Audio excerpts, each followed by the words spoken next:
Praise the Lord. आज की सुबह के लिए प्रभु यीशु मसीह का हम धन्यवाद करते हैं कि परमेश्वर पिता ने फिर एक बार इस नए वर्ष में हमें लाया है, अपनी सेवा महिमा करने का हमें अनुग्रह दिया है। हम अपने प्यारे पिता परमेश्वर को धन्यवाद करते हैं। प्यारो, फिर एक बार बहुत ही महत्वपूर्ण विषय पर, प्रभु के वचन पर हम मनन करेंगे और आज हमारा विषय रहेगा अदृश्य शत्रु। जी हाँ, अदृश्य शत्रु या फिर उसे कह सकते हैं हम लोग इनविजिबल एनिमी। इनविजिबल एनिमी, अदृश्य शत्रु के बारे में हम लोग बात करेंगे।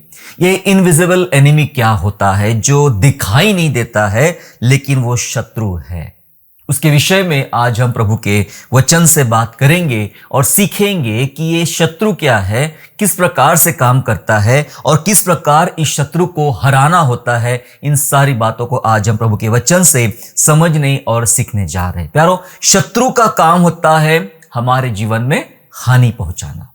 वही शत्रु होता है जो हमारे जीवन में हानि पहुंचाता है, नुकसान पहुंचाता है, दुख पहुंचाता है, हमें पीड़ित करता है और हमें बहुत समय के लिए तकलीफ देकर, पीड़ा देकर वो हमें परेशान करता है। शत्रु का वो काम होता है, कभी वो सुख, शांति और आशीष कभी होने नहीं देता है। ये शत्रु का काम होता है। लेकिन ठीक है, शत्रु का काम वो है और परमेश्वर का वचन हमें शत्रु पर विजय प्राप्त करने के लिए बहुत सारे वचन और बहुत सारे तरीके, बहुत सारी बातें परमेश्वर का वचन हमें बताता है। लेकिन आज हम जिस बात पर बात करने जा रहे हैं, ये ऐसा शत्रु है जो दिखाई नहीं देता है, अदृश्य है। दो प्रकार के शत्रु होते हैं। वैसे दो प्रकार के शत्रु, एक शत्रु वो होता है जो दिखाई देने वाला होता है, दिखाई देता है, आपकी आंखों से आप उसको देख सकते हैं, समझ सकते हैं। और दूसरा एक शत्रु होता है जो अदृश्य होता है, दिखाई नहीं देता है।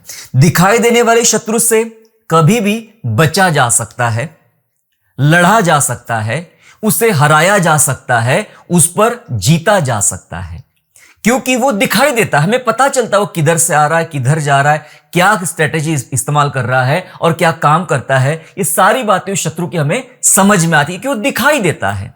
लेकिन आज हम उस दिखाई देने वाले शत्रु की बात नहीं कर रहे हैं। आज हम बात कर रहे हैं अदृश्य शत्रु की, जो दिखाई नहीं देता, इनविजिबल है। उसकी हम लोग बात करेंगे कि वो किस प्रकार से मानव जाति को, विशेष रूप से विश्वासियों को परेशान करता है, तकलीफ पहुंचाता है और विश्वासी को ऐसा क्या करना चाहिए जिसके द्वारा वे न दिखने वाले शत्रु से आजाद हो सके। जो नहीं दिखाने वाला शत्रु होता है वो हमें लंबे समय तक पीड़ित करके रखता है। समझ रहे आप? दिखाई देने वाला शत्रु मैंने बताया, दिखाई देने वाले को आप उससे बच सकते हो, लड़ सकते हो, जीत सकते हो, उसको हरा सकते हो।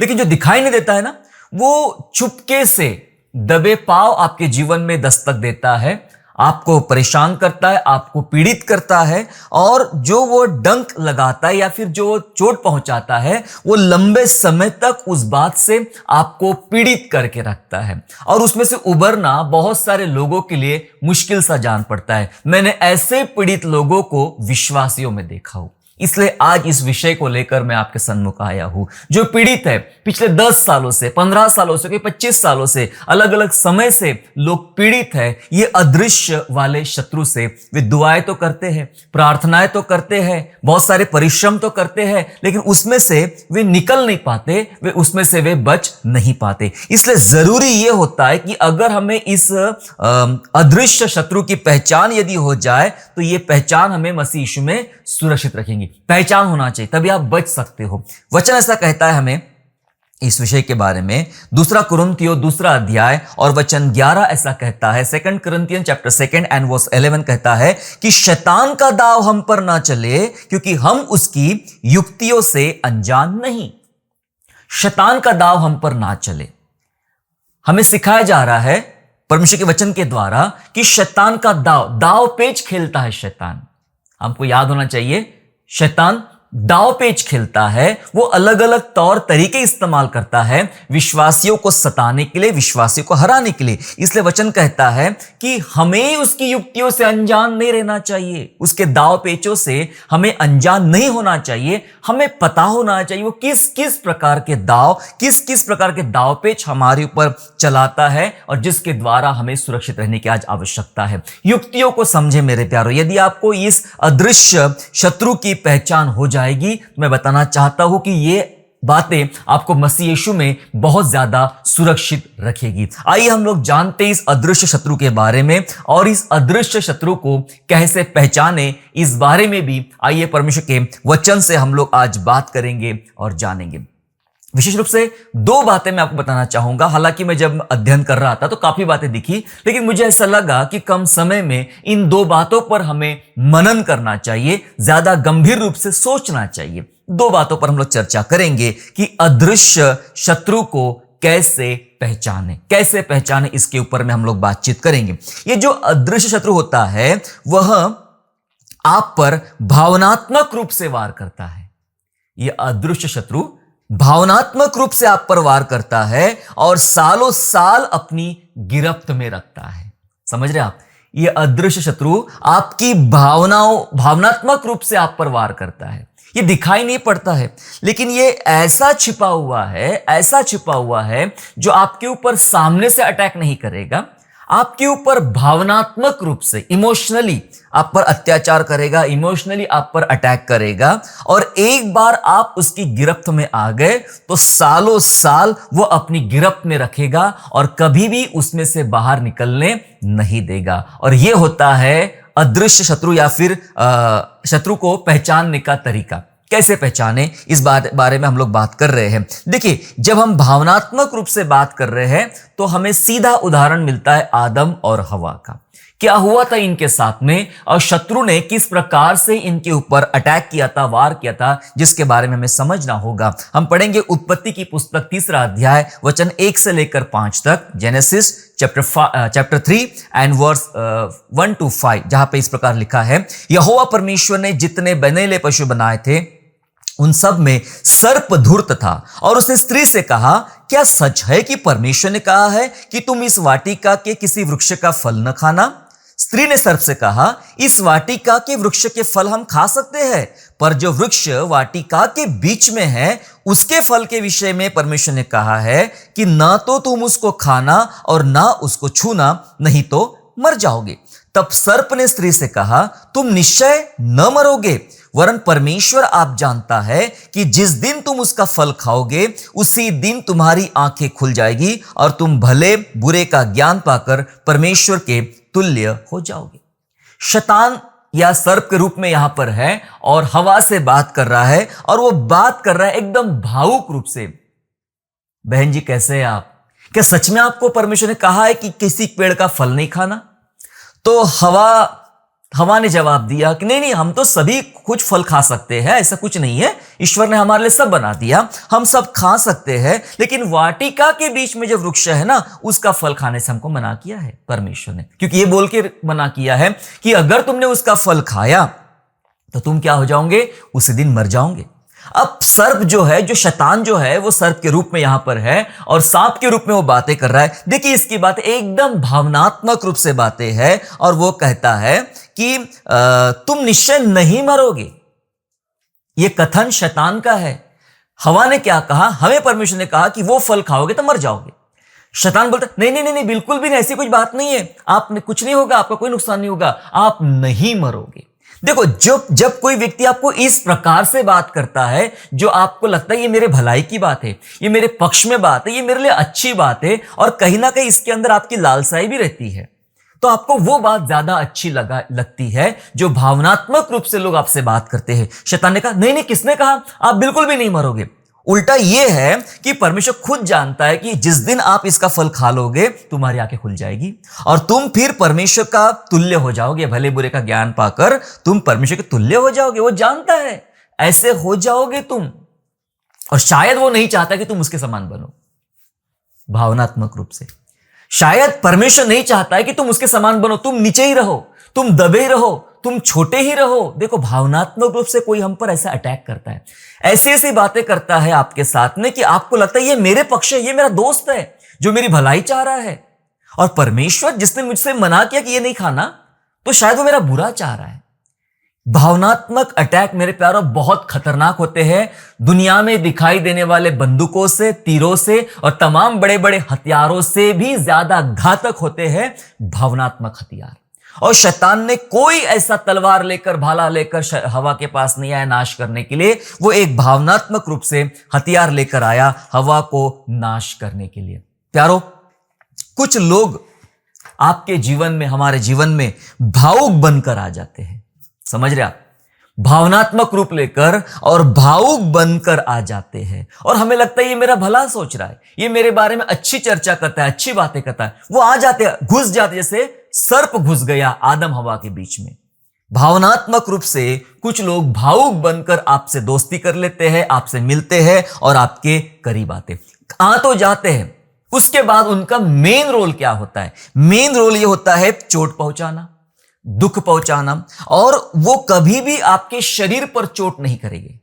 समझ रहे आप? शैतान ने आदम हवा के शरीर पर चोट नहीं किया, भावनाओं पर चोट किया।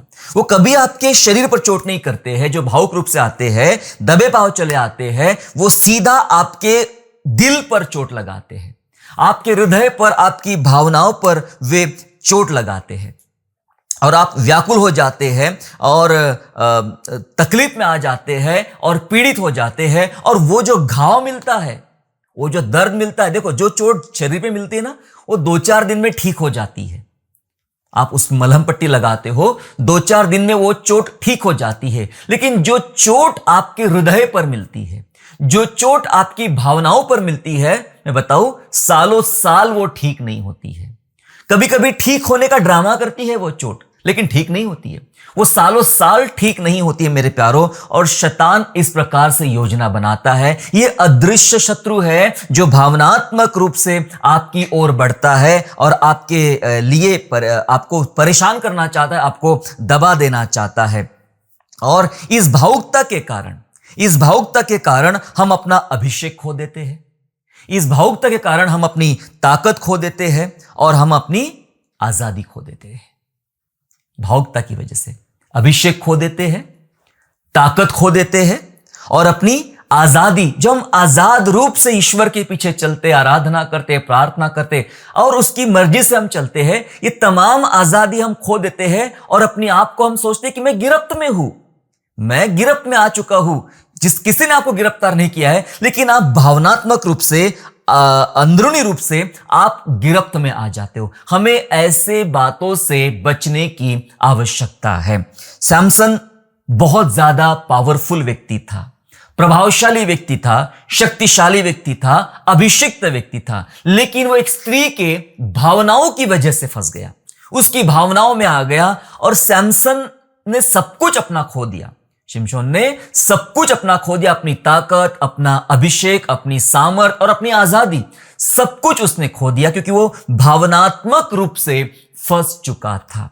प्यारो, कई बार ऐसे भावुक करने वाले लोग आपके जीवन में आ जाते हैं, भावुक बनकर आ जाते हैं।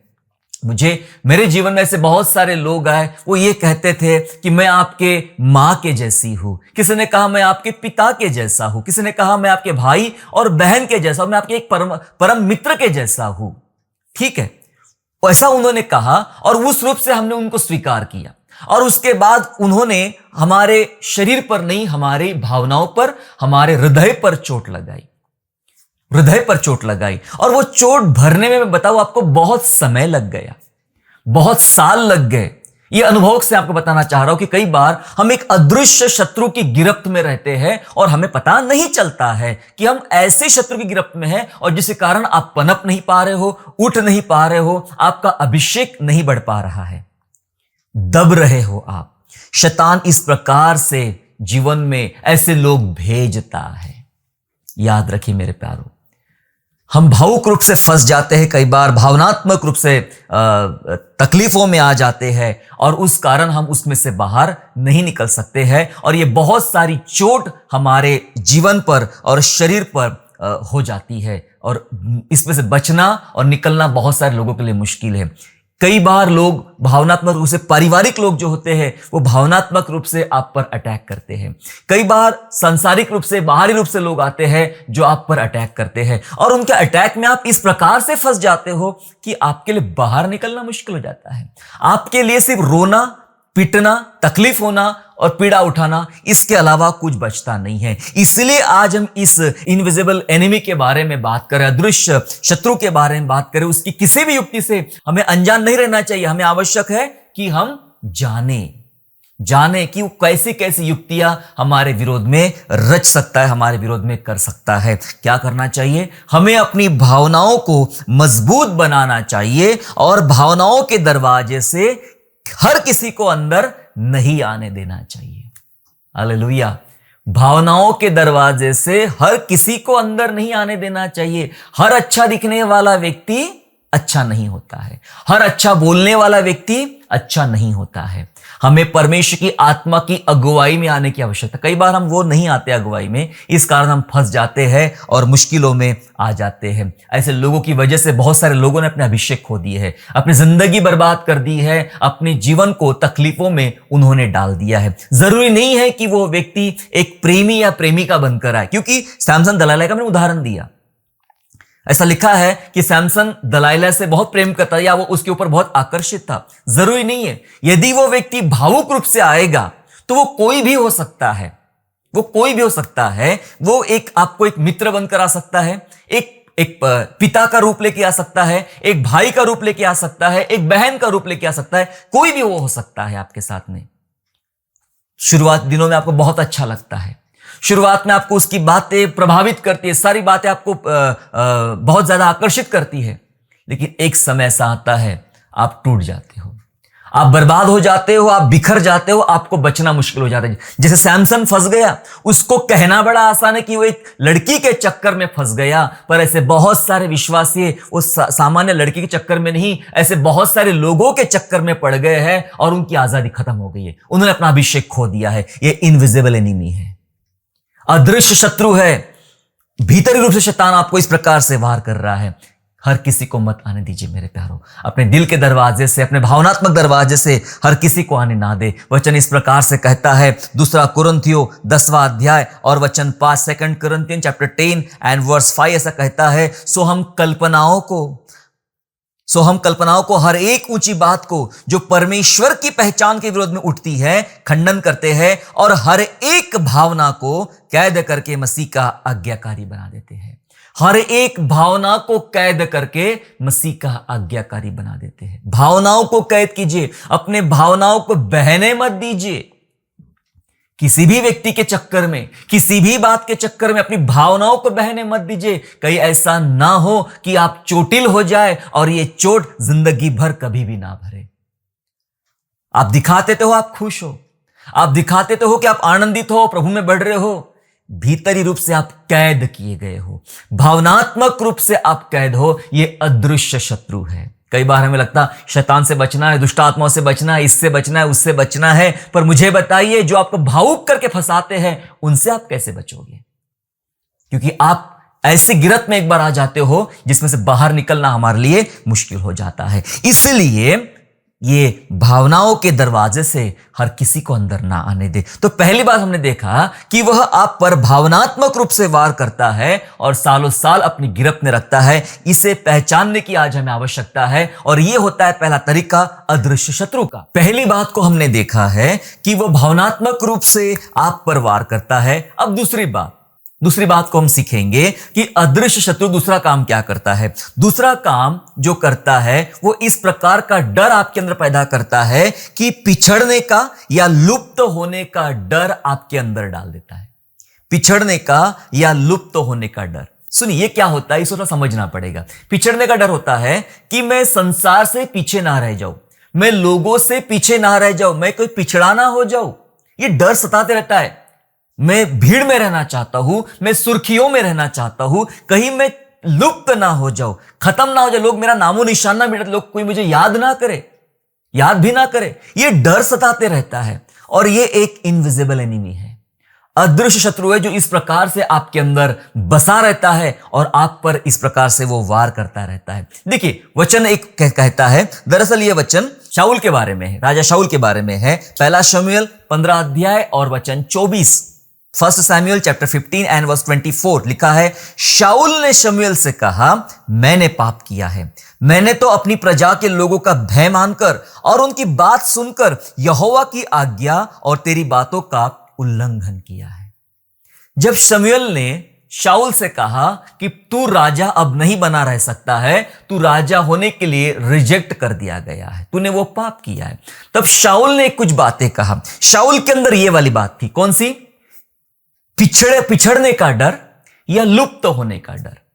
कहीं मैं लोगों के सामने पिछड़ ना जाऊं, लोग मेरा तारीफ करना बंद ना कर दे, कहीं मैं लुप्त ना हो जाऊं, लोगों की नजर में ना आऊंगा, लोग मुझे भुला देंगे, कहीं मैं भुला दिया ना जाऊं।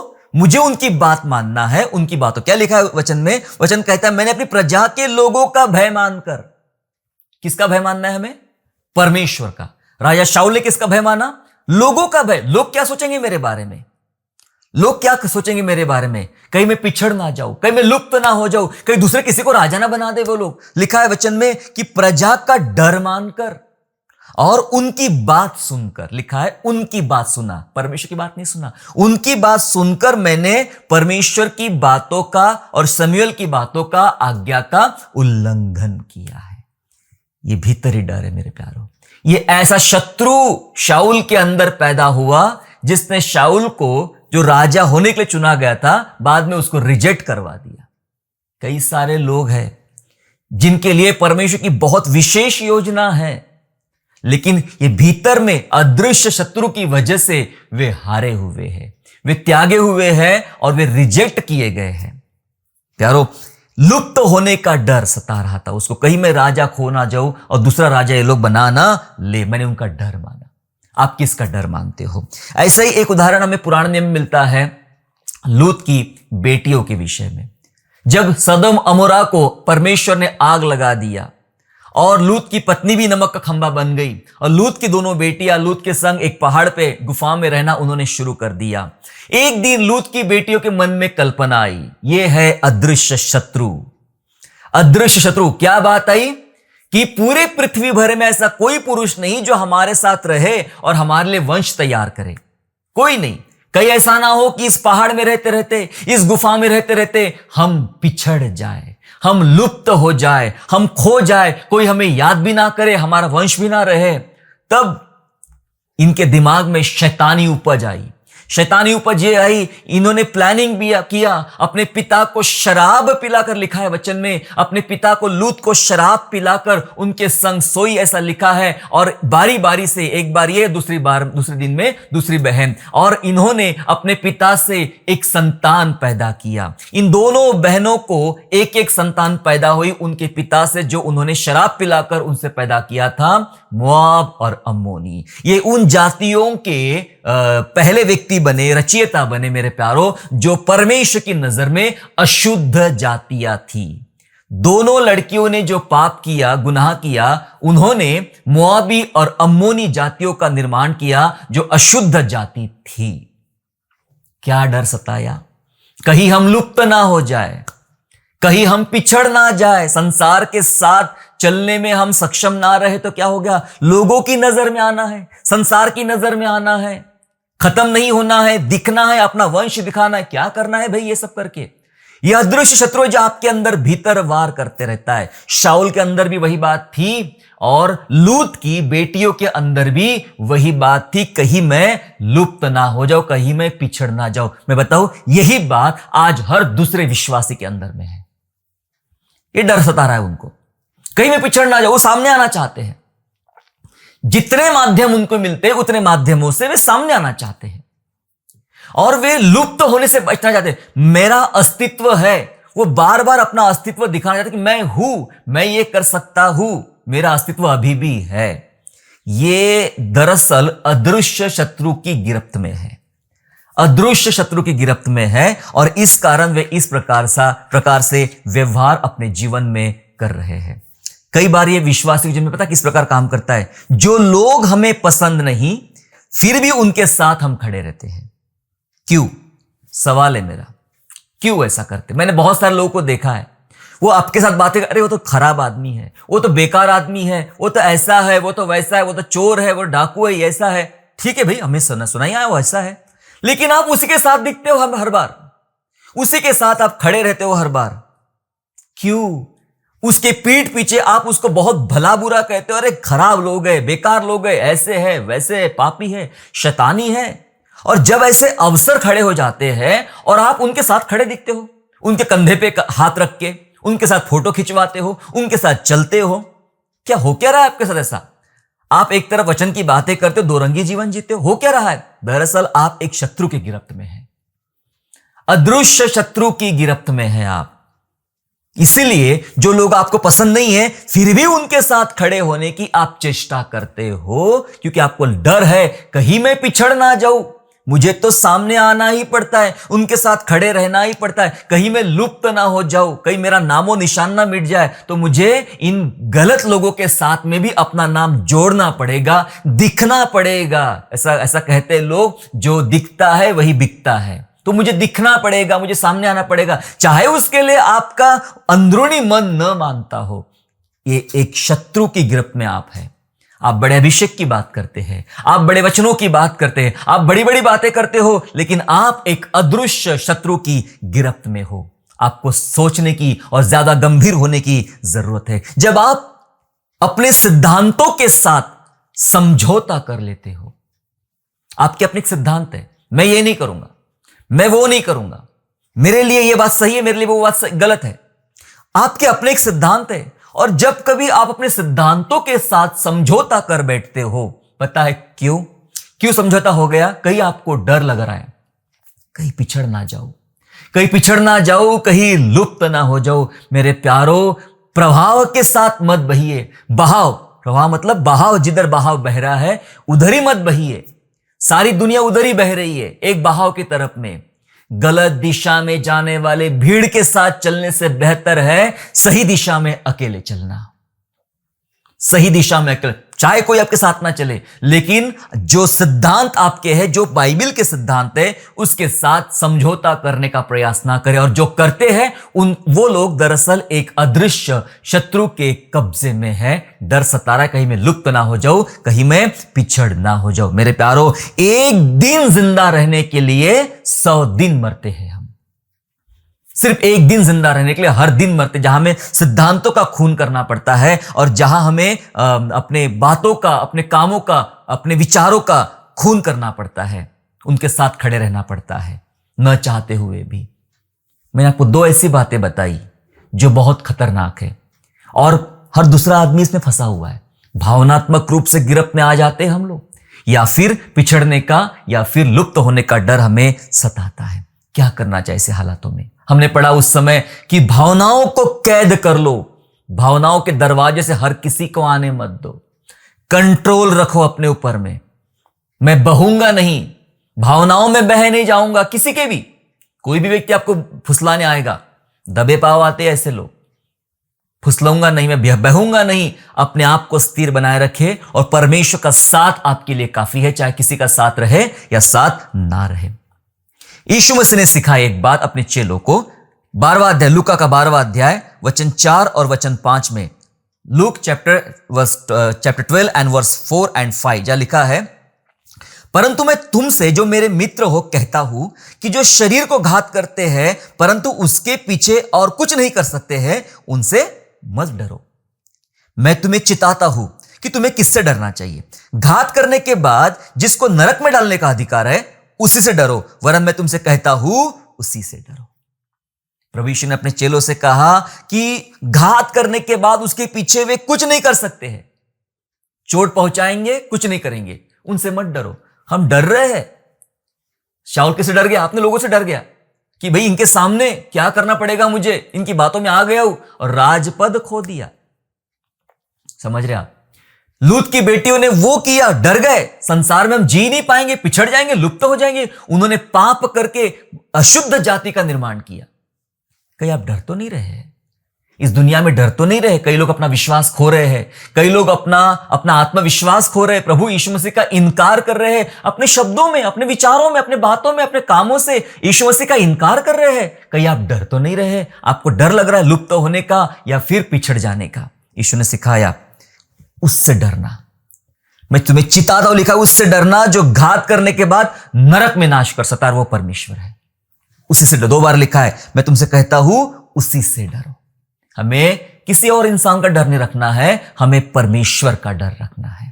अपने अंदर परमेश्वर का डर रखिए, वो क्या चाहता है। अगर आपने उसकी इच्छा समझ लिया तो आप इस प्रकार के डर से बाहर निकल के आ जाएंगे जो आपको पिछड़ने का और लुप्त होने का डर आपको सता रहा है। मैंने आपको बहुत थोड़े समय में अदृश्य शत्रु के बारे में बताया, हालांकि और भी लंबी लिस्ट है, पर मुझे लगता है ये 2 चीजें इतने प्रभावशाली, अगर आपने इस पर मनन किया, समझ लिया, तो आप जो महसूस करते हो, मैं कहीं ना कहीं भावनात्मक रूप से, भावुक रूप से गिरफ्त में आ चुका हूं, मुझे इसमें से बाहर निकलना है। अदृश्य शत्रु है, अदृश्य है जिसने मुझे घेर के रखा है। बाहर निकलना चाहते हो तो भावनाओं को कैद करें, कब्जा करें भावनाओं के ऊपर में। प्रभु से कहे, प्रभु मेरे पर कब्जा कीजिए आप। और दूसरी बात हमने सीखा कि आपको पिछड़ने का या लुप्त होने का डर सताता है। कोई फर्क नहीं पड़ेगा अगर आप पिछड़ जाए, अगर आप लुप्त हो जाए, कोई आपको याद भी ना करे, कोई फर्क नहीं पड़ता है। परमेश्वर की नजर में आप सदा याद किए जाओगे, परमेश्वर के सामने आपके काम याद किए जाएंगे। बाइबल में से कई सारे लोग हैं जिनका दोबारा कहीं वर्णन नहीं मिलता है, लेकिन स्वर्ग राज्य में हीरो है वो लोग। दोबारा उनका वर्णन नहीं है, स्वर्ग राज्य में हीरो है। संसार के सामने डरिए मत कि मैं लुप्त ना हो जाऊं, मैं पिछड़ ना जाऊं। पिछड़े तो पिछड़े, लुप्त हुए तो लुप्त हुए, करना क्या है हमें चुपचाप बैठ के, एक कोने में बैठ के परमेश्वर की आराधना करना सीखना। कोई आपको जानता नहीं हो, आप इतने पॉपुलर नहीं हो, कोई फर्क नहीं पड़ता। मैं जो सिखा रहा हूं ये दुनिया से विपरीत बातें हैं। दुनिया में ऐसी बातें नहीं सिखाई जा रही, आज बाइबल हमें सिखाती है। यदि आप इस न दिखने वाले शत्रु से बचना चाहते हो तो आइए हम लोग दुआ करें, प्रार्थना करें, ताकि हम इस पे अदृश्य शत्रु पर हम लोग विजय प्राप्त कर सके। अगर हमारे जीवन में कहीं पर भी इस प्रकार शत्रु वार कर रहे हैं, वास कर रहे हैं, आइए इसमें से बाहर निकले, प्रार्थना करें और प्रार्थना के साथ इसमें हम विजय प्राप्त करें। आइए हम दुआ करें। प्रभु जी, आपका हम धन्यवाद करते कि आप हमारे प्रिय परमेश्वर हो और आपने हमें सिखाया प्रभु आज की अदृश्य शत्रु होते हैं, और इन अदृश्य शत्रु की वजह से पिता हम कई बार व्याकुल होते हैं, टूट जाते हैं, बिखर जाते हैं, गिरफ्त में आते हैं प्रभु जी, और अपना अभिषेक खो देते हैं, अपनी आजादी खो देते हैं, अपनी सामर्थ हम खो देते हैं। पिता परमेश्वर प्रभु हमें इन तमाम न दिखने वाले शत्रुओं से बचाइए। पिता परमेश्वर हमें आजाद कीजिए यीशु राजा। ऐसे बहुत सारी कल्पनाएं, बहुत सारे विचार हमारे विचारों में वास करते हैं जो हमें तोड़ते हैं पिता, बिखरा देते पिता परमेश्वर प्रभु, इसमें से हमें आजाद कीजिए, स्वतंत्र कीजिए पिता परमेश्वर। और पिता हम स्वतंत्र होकर अपने प्रभु की महिमा करने वाले बने, ऐसा अनुग्रह मांगता। आज हमारे तमाम बहुत सारे भाई और बहनें दुख में हैं, ऐसे अदृश्य शक्ति की गिरफ्त में है पिता परमेश्वर, निकल नहीं पा रहे प्रभु, आप उनको बचाइए, बाहर निकालिए, अपनी महिमा कीजिए। धन्यवाद स्तुति करते, धन्यवाद के साथ उद्धारकर्ता प्रभु यीशु के नाम से प्रार्थना मांगते हैं, आमीन। आशा करता हूँ आज के संदेश के द्वारा आपने आशीष प्राप्त किया है। यदि सचमुच आपने आशीष प्राप्त किया है तो इस संदेश को दूसरों के साथ शेयर कीजिए, और हमारे दूसरे भी संदेशों को सुनने के लिए हमारे चैनल को सब्सक्राइब करें और नोटिफिकेशन के लिए बेल आइकन को दबाइए। और हाँ, यीशु पर विश्वास करना ना छोड़ें, वो आपको आशीषमय स्थानों की ओर आगे ले जाएगा। God bless you all.